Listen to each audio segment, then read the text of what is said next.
I think I didn't do anything wrong, just joked with my friends like everyone does. It wasn't meant to hurt him, not really. But the day he stood in court and laid down those printed messages in front of the judge, I realized I'd laughed myself straight out of a marriage. Before we dive deeper into this story, I have one small request. Please subscribe, drop a like, comment, and hit that hype button to boost this channel so more people can discover these incredible stories. I think I didn't do anything wrong, just laughed with my friends the way everyone does. It was a stupid joke in a private chat, something we'd all forget the next day. But apparently my husband didn't. He remembered every word, enough to print it, file it, and hand it to a judge like evidence in a crime. I still don't understand why it mattered so much. It wasn't like I'd lied. It started harmlessly, or at least that's what I told myself. I work at a small dental clinic in Salem. Clean teeth, calm patients, and gossip to keep us alive. The group chat with the girls, molars and margaritas, was where we dumped everything we couldn't say out loud. Complaints about patients, our partners, little frustrations that turned into jokes. There was Lena, my closest friend, loud and clever. Ryan, one of the dental assistants, was the only man in the group and the biggest flirt. Everyone teased everyone. That's just how it was. Tom never liked that part of me. He said I didn't know when to stop joking. He said people weren't laughing with me. They were laughing at someone. Usually him. I used to roll my eyes and say, "That's because you don't get humor." He'd shrug, like I was confirming something he already believed. We'd been married 8 years, and he'd become boring, predictable. He'd wake up early, make Ellie's lunch, go to work, come home tired, sit on the couch, and fall asleep halfway through a show. I'd sit beside him, phone in hand, messaging the girls. Sometimes he'd glance over and ask, "Who's keeping you so busy?" I'd say, "You wouldn't know them." He never pushed. That was the thing about Tom. He thought silence made him strong. I mistook it for weakness. One night, after another argument about nothing, I typed in the chat, "He's sulking again." You'd think after 8 years he'd stop acting like I owe him cheerleading practice every night. Lena sent back a laughing emoji. Ryan replied, "Maybe he just can't keep up." I laughed, sitting right beside Tom, who was pretending to watch TV. Lena said I was too harsh. I said, "It's true though, he takes everything personally." Ryan jumped in, probably because he knows he's not exactly impressive. The thread exploded with laughing emojis. I shouldn't have joined, but I did. I wrote, "If you only knew how right you are." That line became the seed of everything that followed. Tom turned and asked what was so funny. I said, "It's work stuff." He didn't argue. He just stared for a moment, long enough to make me uncomfortable, then turned back to the screen. I should have stopped there, but instead I doubled down. I typed, "Even his silence is small." The girls sent rows of emojis again. I laughed out loud that time. At work, the chat became our little sport. Ryan loved feeding me lines. Harmless at first, then bolder. He'd whisper, "You really don't deserve a man who doesn't even try." I'd roll my eyes and say, "I'm married, not buried." He'd grin and say, "Same thing sometimes." I liked the attention. It made me feel alive in a way home didn't. Tom started noticing the distance. He'd come home early sometimes, hoping to eat dinner together, but I'd be glued to my phone. He'd ask if we could have a no-screen night. I told him not to act controlling. He said, "I just want to see your face, not your reflection in a screen." I laughed and said, "Then make it worth looking at." He didn't answer. Lena pulled me aside one day after work and said, "You're going too far with the jokes." I said, "It's just venting." She said, "No, it's getting cruel." I brushed her off. "You sound like him," I said. She didn't reply, but her silence stayed with me longer than I expected. That weekend, Tom's mother, Martha, came over to help with Ellie's school project. She made polite conversation, but her tone was sharp. She said, "You're always laughing these days." "That's good, I suppose. I said, I try to find joy where I can. She looked at me for a long moment and said, just make sure you're not laughing at the wrong things. When she left, I told Tom his mother was passive-aggressive. He said, she's just observant. I said, then she should observe her own life. He said, she does. That's why she knows what's happening in ours. I froze, unsure what he meant. He didn't explain. That night, I sent another message to the group chat. He's getting weirdly suspicious. Maybe he finally found his spine. Ryan wrote back, maybe he found your chat history. I laughed at that too. It seemed impossible. Tom didn't even lock his phone properly. Later, while he was brushing his teeth, I saw his reflection watching me through the mirror. I asked what his problem was. He said, nothing, just thinking. I said, that's dangerous for you. He smiled slightly, but it wasn't his usual smile. It was quiet, tight, almost sad. Over the next few days, he barely spoke. He still made Ellie's breakfast, still fixed the loose cabinet door, still acted like everything was normal. But something had changed. When I asked if he was mad, he said, no, I'm just listening. I didn't know what he meant, but I felt uneasy. On Friday, Ryan texted me. We should have a drink after work, just us. I told him no at first, then changed my mind. At the bar, we laughed too loudly, drank too much. He made another joke about Mr. Small Effort. I laughed again and sent it to the chat. Ryan just said Tom probably carries a measuring tape to feel better. The chat went wild. I was drunk on attention, on laughter that wasn't silent or heavy. When I got home, Tom was still awake. He was sitting on the couch, my phone in his hand. He said, you left this unlocked. I said, and you went through it? He said, I didn't have to. The messages popped up. I said, you're overreacting. He said, am I? I tried to grab the phone, but he handed it back calmly and said, don't worry, I already made copies. I froze. He stood, kissed Ellie's forehead in the hallway, and went to bed without another word. The next morning, he was gone before sunrise. On the table, he'd left my phone and a printed page, my words from the chat, highlighted in yellow. The last line I'd written glared up at me like a confession. Even his silence is small. The morning after he left that note, I told myself it was nothing. He wouldn't actually do anything. Tom was the kind of man who avoided conflict, who sulked quietly until things went back to normal. That was how our marriage worked. He ignored, I mocked, we repeated. So I went to work like nothing happened. I told Lena he'd read my messages, but I made it sound funny, like a sitcom moment. She didn't laugh. She said, Celia, that's not funny. He could use that against you. I said, against me? For what? Bad humor? She shook her head and muttered, you don't get it. When I got home, the house felt colder. His shoes were gone from the door, a few drawers half empty, his toothbrush missing. I called him, straight to voicemail. I texted, you're being dramatic. No reply. By Sunday, even Ellie noticed. She asked, where's Daddy? I said, he's just staying with Grandma for a bit. She frowned and said, did you fight? I smiled too quickly. Of course not, sweetheart. She stared like she didn't believe me. That afternoon, Martha called. Her tone was polite but sharp enough to draw blood. Tom's taking a few days, she said. He needs space. I said, he's overreacting. She said, he's processing. I said, you make it sound like I hurt him. She said, you did.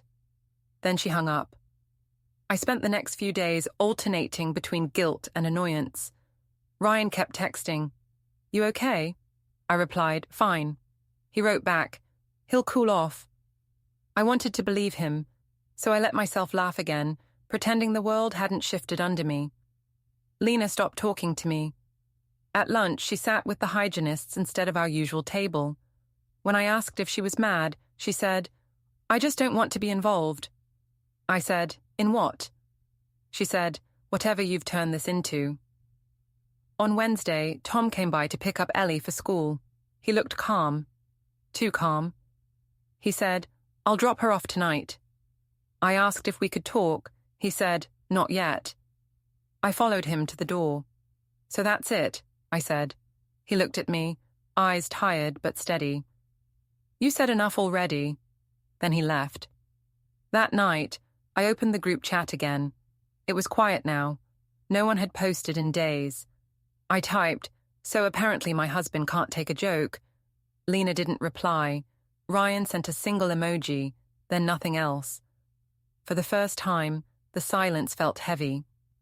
A few days later, a plain white envelope appeared in the mailbox. No return address, just my name written in his handwriting. Inside were printed screenshots, my own words, our chat thread, highlighted and dated. At the bottom, a short note. "Keep them. You'll need them soon." My heart raced. I called him immediately. He didn't answer. I left a message. "You're insane if you think this proves anything. Everyone jokes like that." I regretted saying it the second I hung up. When I told Ryan about the envelope, he went pale. "You should delete the chat," he said. I said, "It's too late." He printed it. Ryan swore under his breath and said, "You didn't actually say his name in there, did you?" I said, "Of course I did. It's my husband." He ran a hand through his hair. "Celia, you're going to need a lawyer." That night, I barely slept. Every time I closed my eyes, I saw that highlighted line again. Even his silence is small. I started rewriting it in my head, trying to make it sound less cruel. But there was no version of it that didn't sound like I meant it. The next morning, I took Ellie to school and drove straight to Martha's house. I told myself I'd reason with her, get her to make Tom stop this nonsense. When she opened the door, she looked unsurprised to see me. "You shouldn't be here," she said. I said, "You're turning him against me." She said, "He doesn't need my help to see the truth." I said, "He's destroying our family over some stupid screenshots." She said, "No, you did that when you decided to share your marriage like gossip." I tried to explain, but she just shook her head. "He's not angry," she said softly. "He's focused. That's worse." Driving home, I started shaking. I told myself she was bluffing, that Tom wouldn't actually take it that far.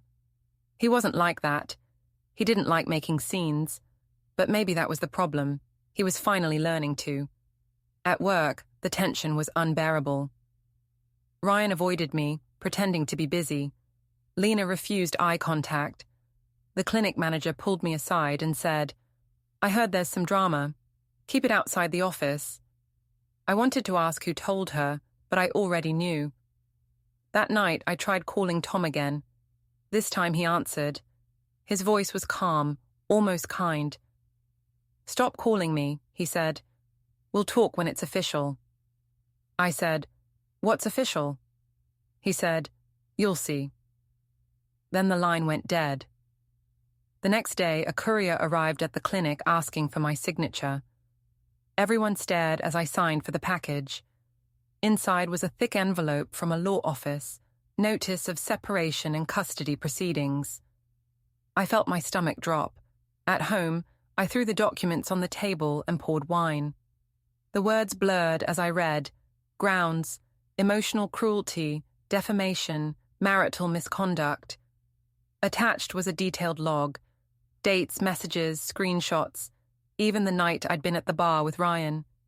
He'd documented everything. I called Lena in panic. "He can't do this," I said. She was silent for a moment, then said quietly, "He can. Those messages, they weren't jokes, Celia. They were mean." I said, "You're supposed to be my friend." She said, "I was, until you made me part of your cruelty."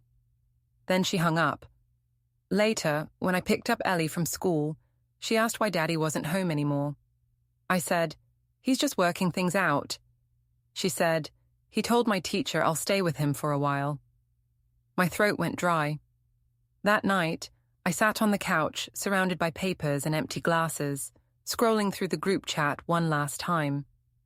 Every line that had once made me laugh now looked different, like evidence written in my own hand. I thought of deleting it, but what was the point? The damage was already done, and Tom had the copies. I messaged Ryan.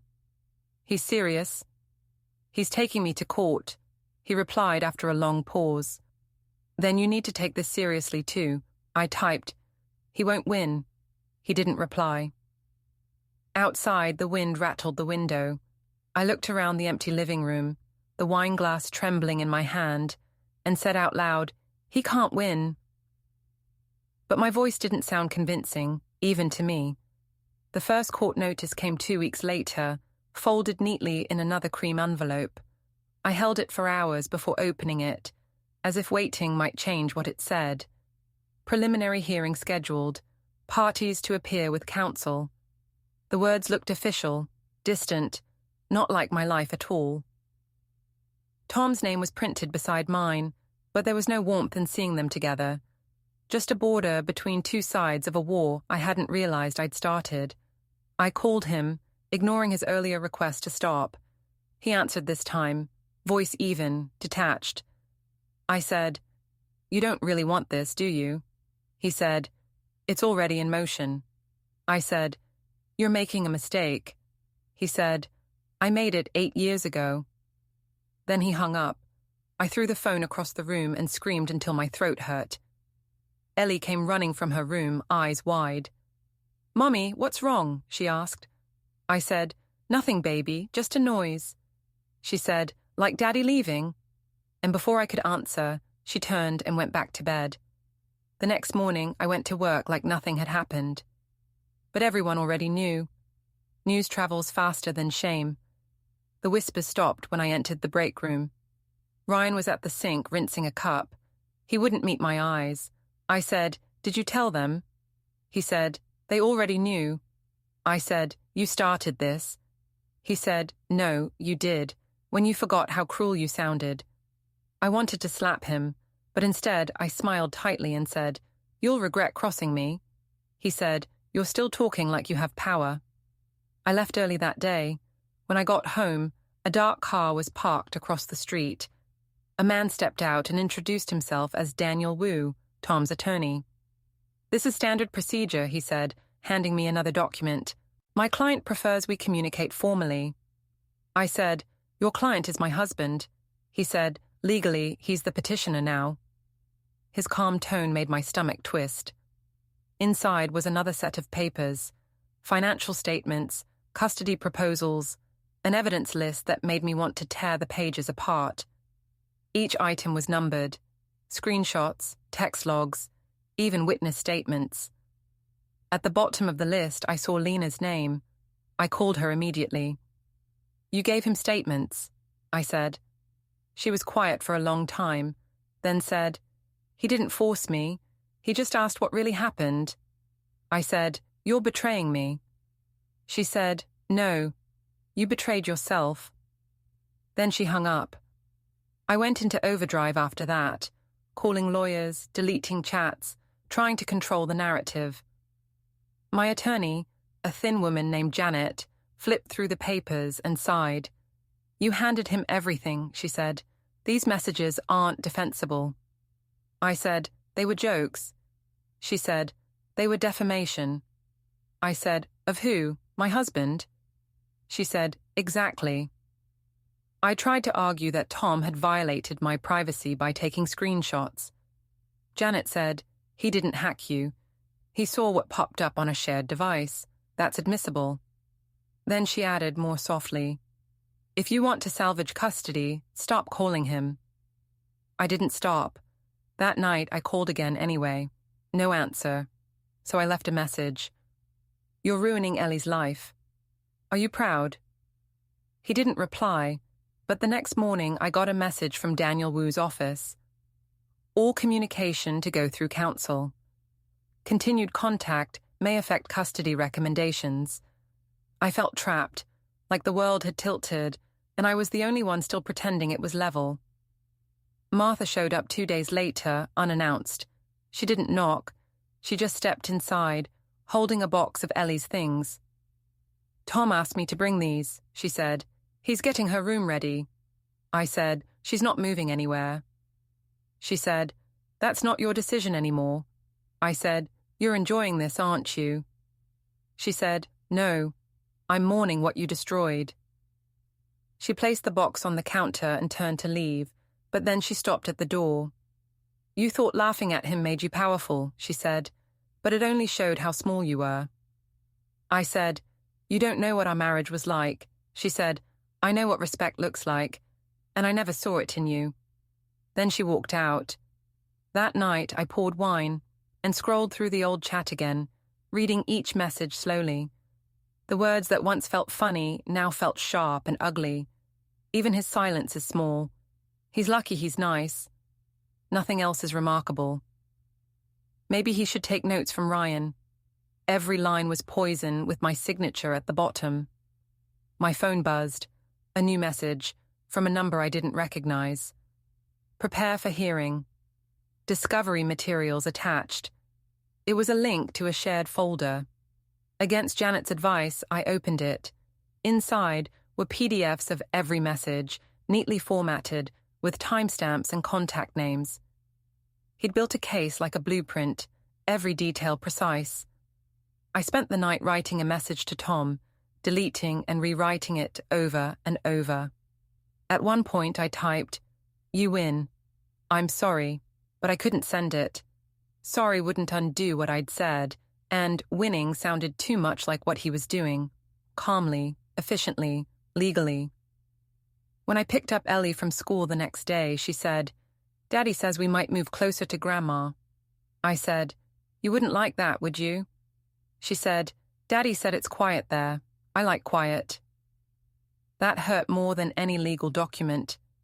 That evening, I drove to his temporary apartment just to see if he'd answer the door.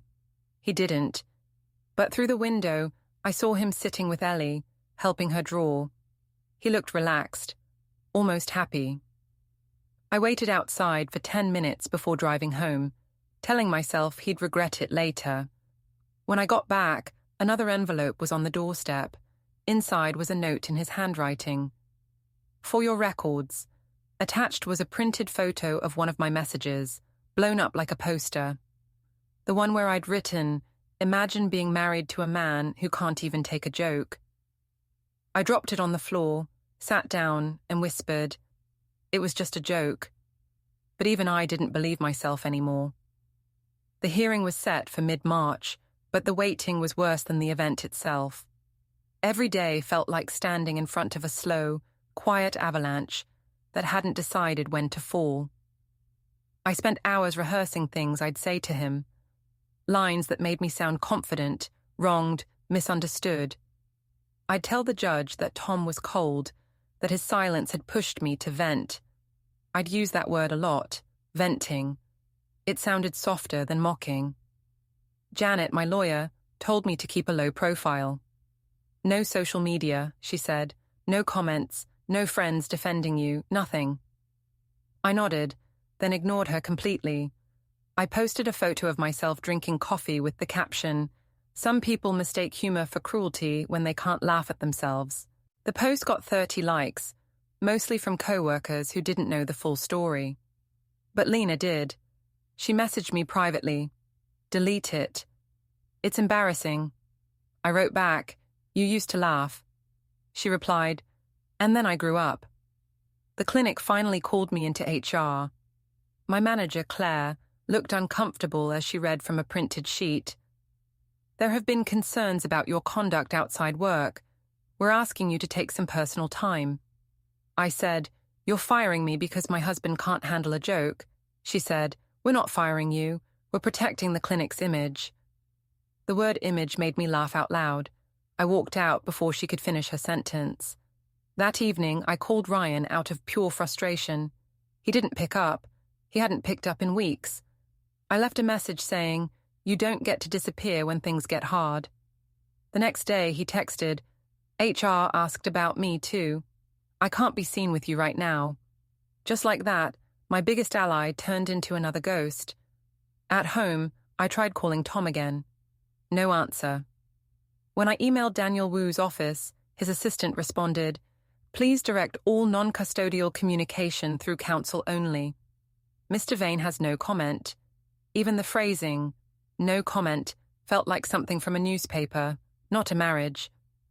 Martha dropped by again, uninvited, holding one of Ellie's school drawings. It showed 3 stick figures, one tall, one small, one missing. Ellie drew this at her father's, she said. She said the missing one is you. I said, that's dramatic. Martha said, children aren't dramatic, they're honest. I told her to leave. She said, you should be in court preparing, not in denial. I said, he's turning everyone against me. She said, you did that yourself. He just stopped protecting you from the truth. Then she placed the drawing on the counter and left. That night, I stared at the picture until the colors blurred. The missing figure suddenly looked less like an absence and more like a shadow, something erased on purpose. The next day, Janet called to review Tom's new filing. He's added a defamation claim, she said. He's arguing the group chat damaged his reputation at work. I said, that's ridiculous. None of his co-workers even saw it. She said, they did now. He submitted printed messages with your name, date, and his contact photo visible. I felt my stomach drop. When I asked how he even got them formatted like that, Janet said, he's an electrician, right? He knows systems, backups, cloud storage. He documented everything neatly. Judges love that. I told her we needed to fight back. She said, fight what? Your own words? That night I drove to his apartment again, but the lights were off. I sat in the car for nearly an hour before realizing how pathetic I looked. When I got home, another envelope was waiting. This one was thicker, heavier. Inside was the full court packet, pages upon pages of every message I'd sent. Not just the jokes about him, but the ones to Ryan too. Every flirt, every petty insult, every laugh. The worst one was highlighted in red. Sometimes I think I'd respect him more if he just left me. He must have seen that before he actually did. I dropped the papers, shaking. My mind twisted for excuses, but none came. It wasn't supposed to go this far. It was supposed to be harmless banter. I wasn't the villain. I was just unappreciated. When I finally fell asleep, I dreamt of the courtroom. Tom stood in front of a judge, holding those same pages, reading them out loud.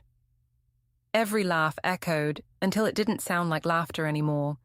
It sounded like breaking glass. The morning of the hearing, I woke up with a migraine and a sense of dread that settled in my chest like wet sand. Janet met me outside the courthouse. She said, be calm. Speak only when asked. Don't defend the jokes. Admit regret, not guilt. Inside, the air felt too still. Tom was already there, sitting beside Daniel. He looked composed, almost gentle. When I entered, he didn't look up. I wanted him to look at me, to see that I was scared, that I hadn't meant it. But he didn't. The judge entered, papers in hand. She read through the filing slowly, her face unreadable. These group messages, she said, flipping pages, were shared with co-workers. I nodded. She said, and you consented to this being sent from your device? I said, it wasn't malicious. It was venting.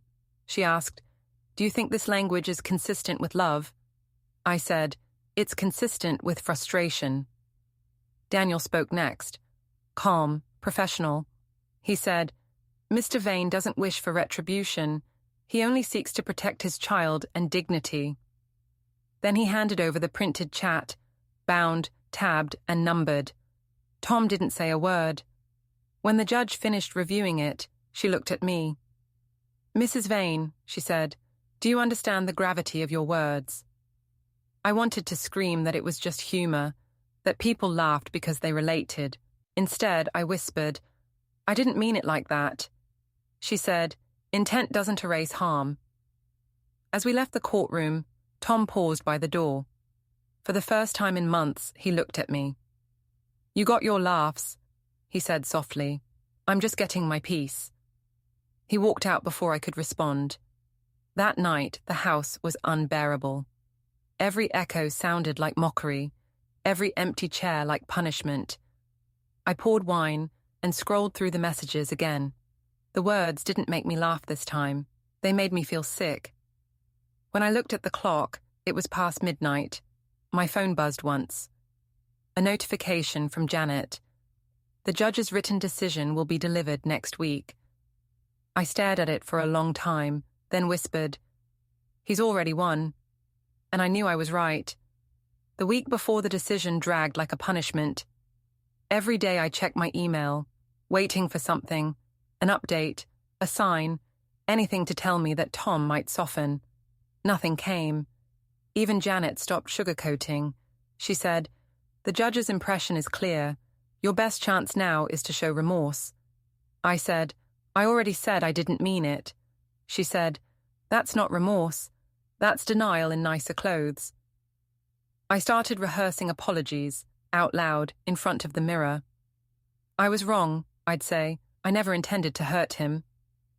But even when I tried to sound sincere, I could still hear the old me, the voice that always needed to be right. I hated how fake it sounded.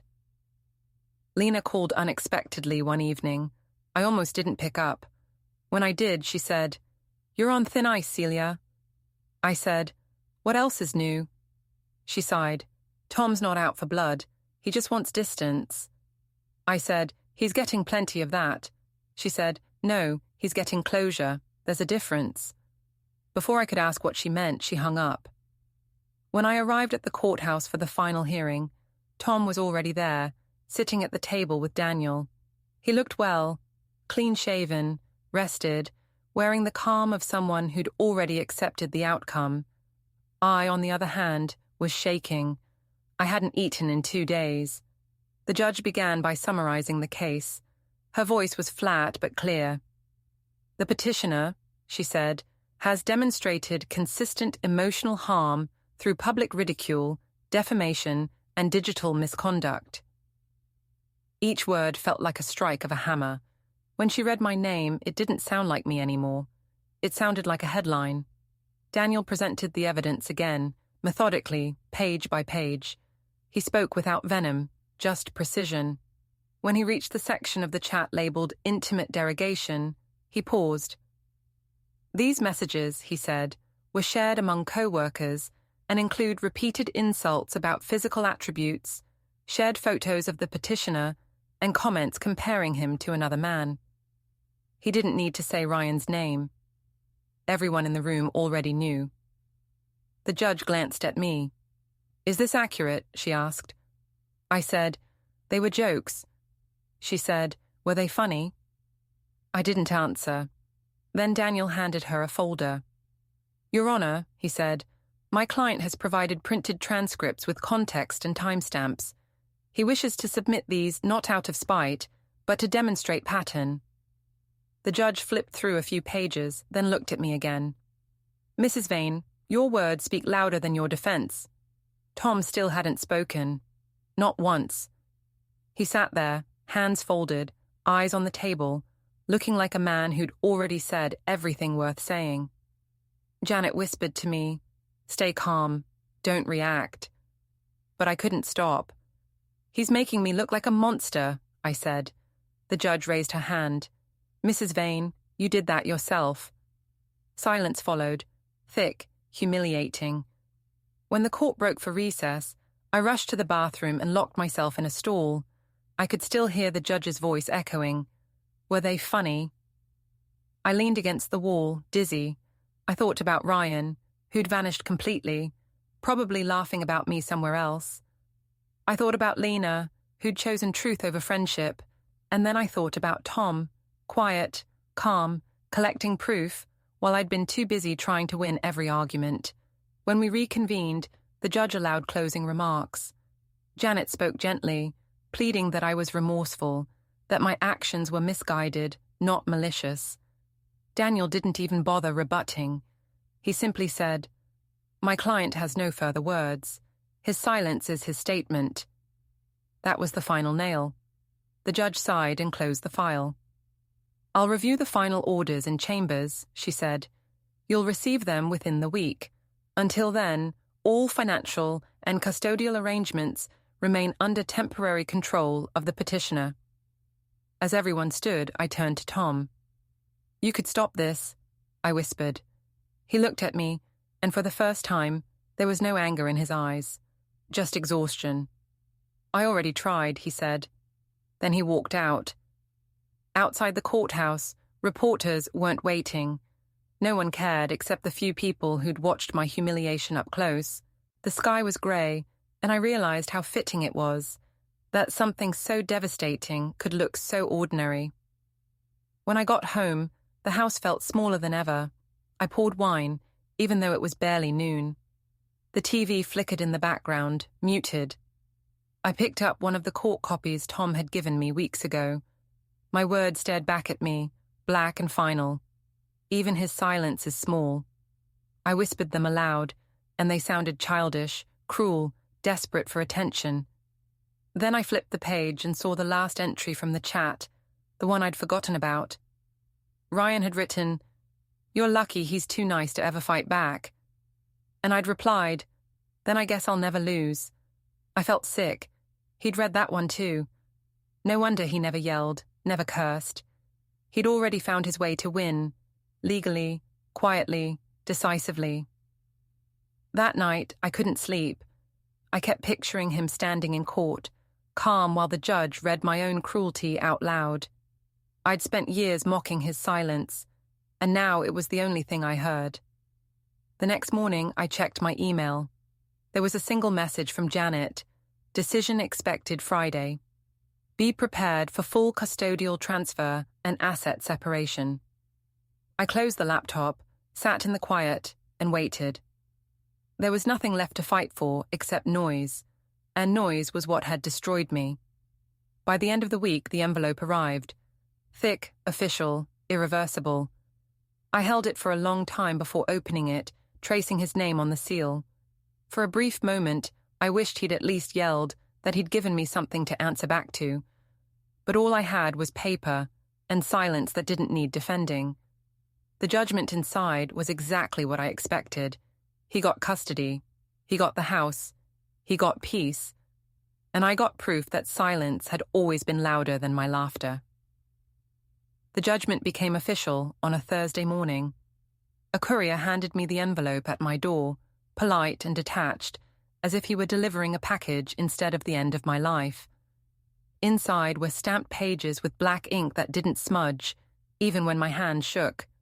Custody awarded to petitioner. Primary residence awarded to petitioner. Visitation under review.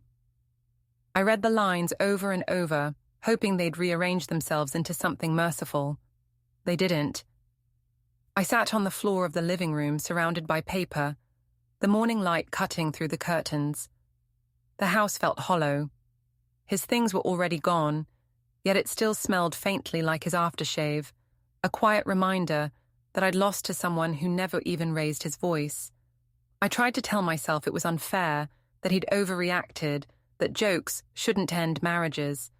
But deep down, I knew he'd just held a mirror to me and made me look at what I really was. Janet called later that afternoon. "It's done," she said. "The judge signed the final order." I asked if there was anything I could do. She said, "No, just comply. Don't make things worse." Then she paused.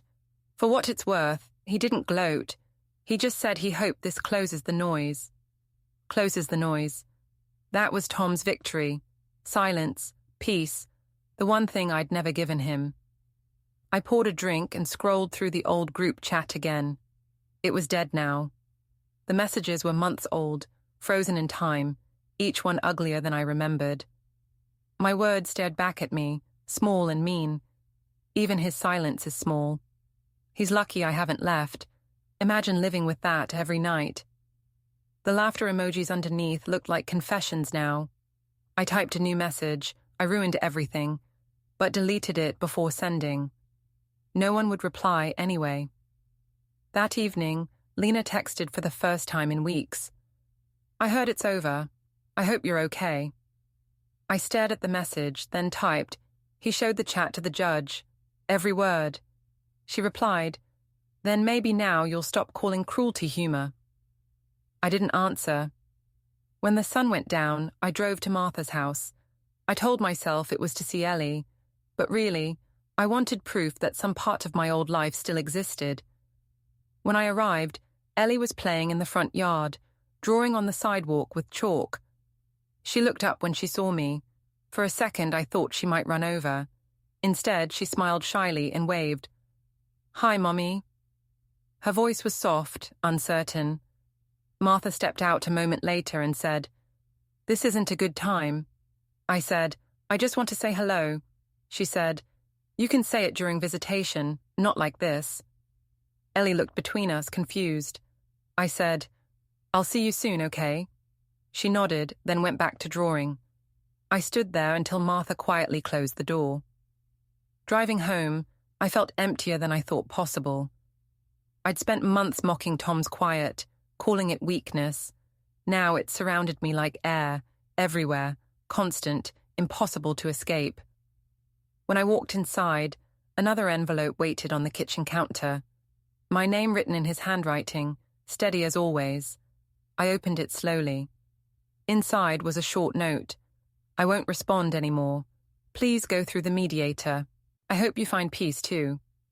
I laughed at that, an ugly, hollow sound that startled even me. Peace was the one thing I'd never know again. I sat by the window with my drink, watching the empty street. The laughter that had once filled my days felt foreign now, like it belonged to someone else. The phone buzzed once, a voicemail from an unknown number. I pressed play. It was Ellie's voice, small and serious. "Daddy says we don't make fun of people we love. I think he's right." I dropped the phone. The message kept replaying until the words blurred into quiet. For the first time in my life, I didn't have a clever answer. I just sat there, listening to the silence Tom had built for himself, and realized it was the only thing he'd ever asked for. Don't forget to hit like, subscribe, and turn on the bell so you don't miss the next story. Write in the comments from which city you are watching.